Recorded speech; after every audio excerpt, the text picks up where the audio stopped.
નમસ્કાર મિત્રો, આપણી યુટ્યુબ ચેનલ થિંક આટકેમાં આપનું હાર્દિક સ્વાગત છે.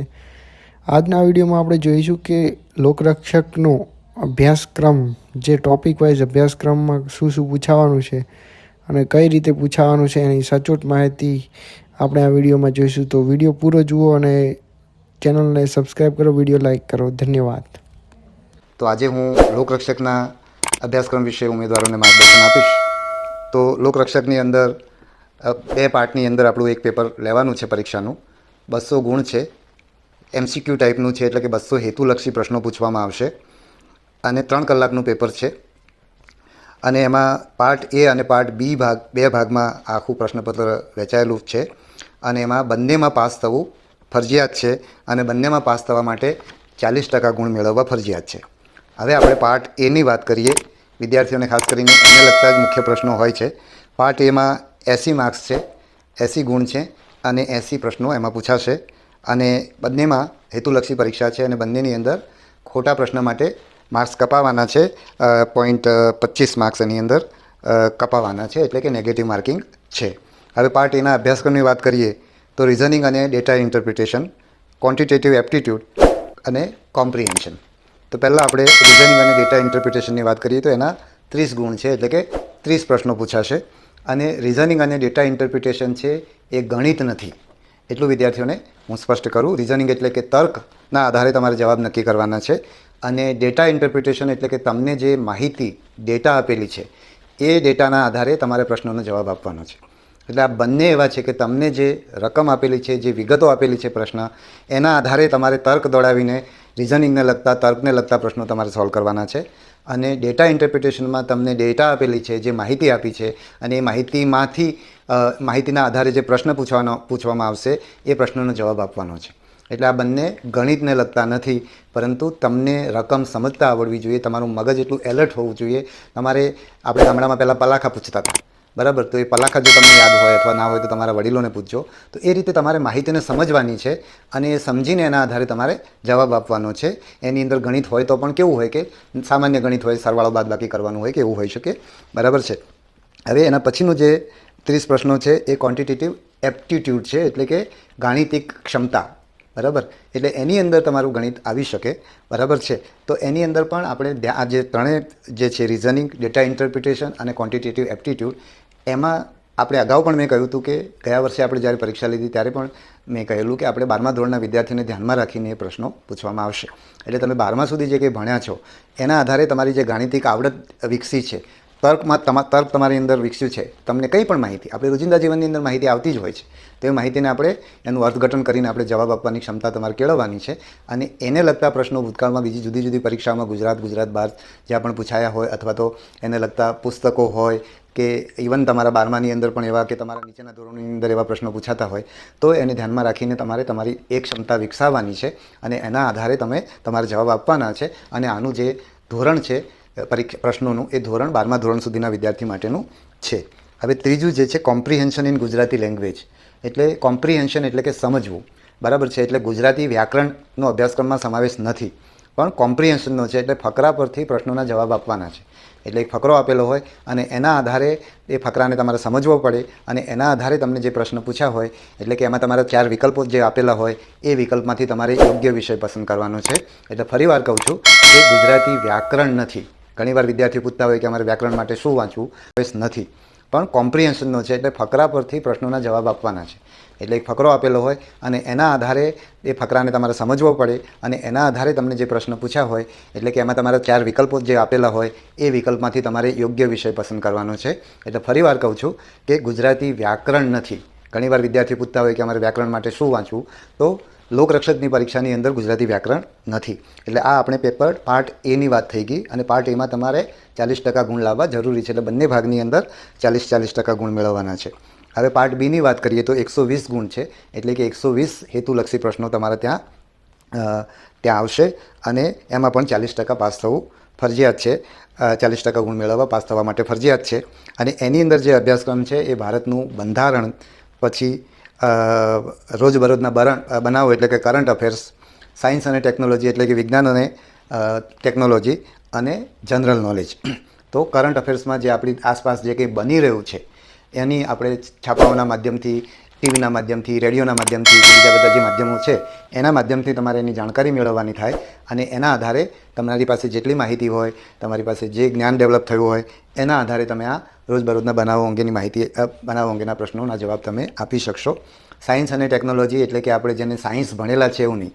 12મા ધોરણ સુધી તમે જે વિજ્ઞાન ભણો છો, 12મા ધોરણના બધા પ્રવાહના, સામાન્ય પ્રવાહનો વિદ્યાર્થી, 12માનું જે 11-12ના વિદ્યાર્થીઓ જે ભૌતિકશાસ્ત્ર કે રસાયણશાસ્ત્ર કે જીવ વિજ્ઞાન ભણે છે એવું નહીં. બધા 12માના વિદ્યાર્થીઓને જે સામાન્ય રીતે ભણવા ઉપલબ્ધ થાય છે એ પ્રકારના વિજ્ઞાન અને એ જ રીતે ટેકનોલોજીને લગતા પ્રશ્નો, કે ટેકનોલોજીમાં પણ ત્યાં જે કંઈ ટેકનોલોજી તમે ભણ્યા છો તે, અને એ સિવાય તમારા જીવનની અંદર જે ટેકનોલોજીનો સામાન્ય રીતે ઉપયોગ થાય છે, સમાચારોની અંદર તમે જુઓ છો, તો એ બધાના આધારે તમારે સાયન્સ અને ટેકનોલોજીની તૈયારી કરવાની થાય. અને જનરલ નોલેજ, દાખલા તરીકે અર્જુન એવોર્ડ શાના માટે આપવામાં આવે છે કે દ્રોણાચાર્ય એવોર્ડ શાના માટે, તો આ પ્રશ્ન છે એ તમારા બીજા વિષયની અંદર સામેલ નથી થતા. અથવા તો એના કરતાં સિમ્પલ આપણે દાખલો લઈએ કે દેશના રાષ્ટ્રપિતા કોણ છે, તો એ ઇતિહાસમાં નહીં આવે, ભૂગોળમાં નહીં આવે, બંધારણમાં નહીં આવે. તો એવી જે માહિતી છે એનો સમાવેશ જનરલ નોલેજની અંદર થાય છે. પછીનો જે એના એવા પ્રશ્નો 40 છે. ભારતના બંધારણના 30 પ્રશ્નો છે, જે રોજબરોજના બનાવ, વિજ્ઞાન અને તકનીકી અને સામાન્ય જ્ઞાન, એના 40 પ્રશ્નો છે અને 40 ગુણ છે. હવે જે ત્રીજો વિષય એની અંદર પાર્ટ બીની અંદર છે એ છે હિસ્ટ્રી, કલ્ચરલ હેરિટેજ અને જ્યોગ્રાફી ઓફ ગુજરાત અને ભારત. એટલે કે ઇતિહાસ, પછી આપણો સાંસ્કૃતિક વારસો અને ગુજરાત અને ભારતનું ભૂગોળ.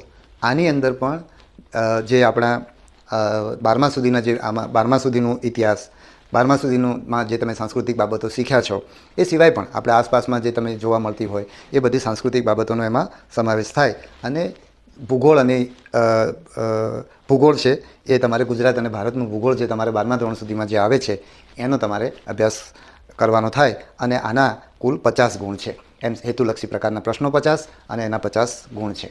તો અગાઉ મેં તમને ગયા વર્ષે જે લોકોએ લોકરક્ષકની પરીક્ષા આપી છે એમને ખ્યાલ છે કે ત્યારે પણ મેં એવું કહેલું કે તમે 1 થી 12 ધોરણના જીસીઆરટી અને એનસીઆરટીના પુસ્તકો તમે એમાં વાંચો અને પુસ્તકોની માહિતી, એટલે તમને મનની અંદર એવો પ્રશ્ન થાય કે મારે માહિતીની તૈયારી કરવાની કે સમજની તૈયારી કરવાની, તો બંનેની જરૂર પડે. તમે માત્ર સમજ વિકસાવો અને તમારી પાસે માહિતી ના હોય તો ઘણીવાર જવાબ ના થાય. ઘણીવાર પ્રશ્ન સમજ આધારિત છે તો એ સમજ વિકસાવવાની અંદર પણ માહિતીની ભૂમિકા હોઈ શકે.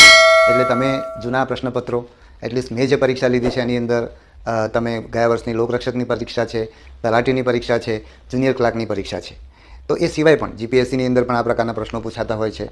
તો એ પ્રશ્નો બધા તમે જોઈ શકો અને એના આધારે તમે કયા પ્રકારની માહિતી તમારે યાદ રાખવી અને કયા પ્રકારની સમજ તમારે કેળવવી. બીજું, તમારો જે પ્રશ્ન છે પરીક્ષાની અંદર, તો એની અંદર બની શકે કે એનો ઉકેલ ઘણીવાર માહિતીથી આવી શકે. ઘણીવાર તમારી જે માહિતી છે એના આધારે ખરેખર એ પ્રશ્નની માહિતી તમને ખબર ના હોય, પણ તમારી પાસે જે માહિતી છે એના આધારે તમને ખબર પડે કે આ જે જવાબ છે, આ વિકલ્પ છે, આ વિકલ્પ એની અંદર ના આવે. તો એ રીતે તમે અમુક વિકલ્પો ના આવે અને હવે જે વિકલ્પ રહ્યા એમાંથી બાકી રહેલા વિકલ્પમાંથી આ એક વિકલ્પ ફાઇનલી નક્કી થાય છે, અથવા તો આ 2 વિકલ્પમાંથી હું એક વિકલ્પ પસંદ કરું છું. એ રીતે તમારે પ્રશ્નોનો જવાબ આપવો પડે. કારણ કે અત્યારના સમયમાં આપણે માહિતી પર આધારિત પરીક્ષા લઈએ તો તમે જ્યારે નોકરી કરવાના છો, તમે સરકારમાં જોડાઈને જ્યારે કામ કરવાના છો, તો એને માહિતી તો તરત જ ગૂગલ સર્ચ કરશે એટલે મળી જશે. પણ એની સામે જે પરિસ્થિતિ આવી છે, એની સામે જે માહિતી ઉપલબ્ધ છે, એ માહિતીના આધારે એને પ્રશ્નનો ઉકેલ કરીને લોકોને સેવા પૂરી પાડવાની થશે. આ વાત મેં પંચાયતની પરીક્ષા વખતે પણ કરી હતી અને આજે ફરી પણ કરું છું. એટલે આપણે સમજ આધારિત આખી પરીક્ષા એટલા માટે લેવાનો પ્રયત્ન કરીએ છીએ કે વ્યક્તિ પાસે જે માહિતી છે, ભૂતકાળમાં એના મગજમાં જે ભેગી કરેલી છે અને એણે જે સમજ કેળવી છે, એના આધારે એની સામે જે કંઈ પરિસ્થિતિ ઊભી થાય છે એ પરિસ્થિતિનો ઉકેલ કરી શકે. એમાં તમે ડેટા ઇન્ટરપ્રિટેશનની વાત કરો તો ક્યારેક તમારી સામે જે પણ લોકો છે અથવા તો જે પ્રશ્ન આવ્યો છે એ પ્રશ્નમાં ક્યારેક ડેટા પણ હશે, ક્યારેક તમારે તર્ક પણ દોડાવવાનો થશે, ક્યારેક તમે ઇતિહાસની માહિતીનો ઉપયોગ કરશો, ક્યારેક તમે ભૂગોળની માહિતીનો ઉપયોગ કરશો. તો એ રીતે તમે તમારી પરિસ્થિતિનો ઉકેલ લાવવાના છો. એટલે આખી પરીક્ષા આપણે જે લઈશું એ આ રીતે લેવાનો પ્રયત્ન કરશું. તમામને સરખી તક મળે. આપણી 12મા ધોરણને લગતી પરીક્ષા છે. મેં અગાઉ કીધું કે ભાઈ 12માની અંદર ખાસ સાયન્સ ભણેલા લોકોને જ આવડે એવું સાયન્સ નહીં, બધા લોકોને આવડે એ પ્રકારનું સાયન્સ. મેં કીધું એમ 12મા સુધીના પુસ્તકો, જીસીઆરટી અને એનસીઆરટીના પુસ્તકો સમજીને પરીક્ષા આપવાની. મારી પાસે પંચાયતની પરીક્ષા આપનારા વિદ્યાર્થીઓ, પરીક્ષા આપીને પાસ થયેલા, તલાટીની પરીક્ષામાં પાસ થયેલા, જુનિયર ક્લાર્કની પરીક્ષામાં પાસ થયેલા વિદ્યાર્થીઓ મારી પાસે આવેલા. તો મેં એમને પૂછ્યું કે તમને એનસીઆરટી જીસીઆરટી સમજાય છે ખરી? તો એમણે કહ્યું કે એમને એનસીઆરટીના પુસ્તકો પણ સમજાય છે અને સમજવા સહેલા હોય છે. એટલે તમે અને તો પછી કેટલાકે મને એવું કીધું કે અમારા મિત્રોને અમે આ વસ્તુ કહીએ છીએ અને આ પાસ થયેલા વિદ્યાર્થીઓ છે.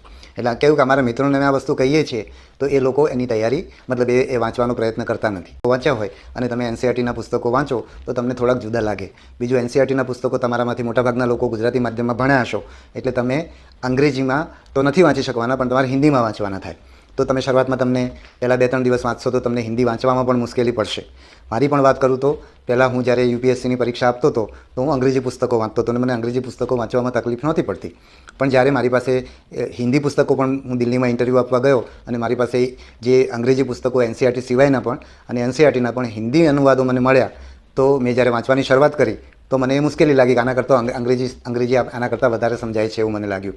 પણ થોડા દિવસ મેં હિન્દી વાંચવાનું શરૂ કર્યું પછી મને એ અનુભવ થયો કે હિન્દી વાંચવામાં કોઈ મુશ્કેલી નથી. અને બીજું, હિન્દી યાદ સારી રીતે રહે છે. સમજાતું તો અંગ્રેજી પણ હતું મને, પણ હિન્દી પણ એટલું જ સમજાય, પણ હિન્દી ગુજરાતીની જેમ જ યાદ રહેવા માંડ્યું. એનો મને ફાયદો થયો. એટલે તમે જ્યારે પણ એનસીઈઆરટીના પુસ્તકો વાંચો તો એ થોડાક જુદી રીતે લખાયેલા છે. એટલે તમને અને આપણે પરીક્ષામાં જે તમને ભણાવવામાં આવ્યું છે ગુજરાતમાં ખાસ કરીને માહિતી આધારિત અભ્યાસ કરાવ્યો છે એટલે તમને શરૂઆતમાં એનસીઈઆરટીના પુસ્તકો વાંચવામાં મુશ્કેલી પડી શકે, પણ થોડો સમય તમે કરશો તો તમે એ સમજ કેળવશો અને તમને આ પરીક્ષામાં ફાયદો થશે. અને પરીક્ષા તો આપણે આટલા બધા લોકોની વચ્ચે બહુ જ ઓછા 12-13 હજાર લોકોને આપણે આ પરીક્ષામાં પાસ કરવાના છે, તો બધા લોકો કદાચ પાસ ના પણ થાય, પણ તમને જે સમજ કેળવી હશે એ તમને જીવનમાં ચોક્કસ ઉપયોગી થશે.